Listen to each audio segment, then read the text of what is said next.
Hello everyone, আজকে আপনাদের জন্য আবারও নিয়ে এসেছি একটি নতুন ডায়াগ্রাম। এর মাধ্যমে আপনারা জানতে পারবেন কিভাবে how to make switch electrical wiring diagram তৈরি করা হয়। চলুন দেখে নিই কিভাবে তৈরি করা হয়। DPMCB double pole miniature circuit breaker, এটির মাধ্যমে নেগেটিভ ও পজিটিভ লাইন নিয়ন্ত্রণ করা হয়।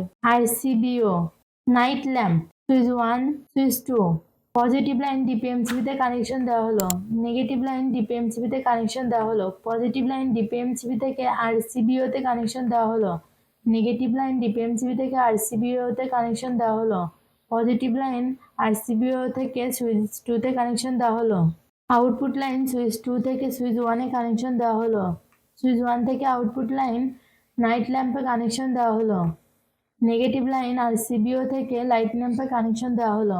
এই ডায়াগ্রামটি পুরোপুরি সম্পূর্ণ হয়েছে। এভাবে আপনারা আপনাদের বাসা বাড়িতে তৈরি করতে পারবেন। ভিডিওটি ভালো লাগলে লাইক ও সাবস্ক্রাইব করবেন। ধন্যবাদ।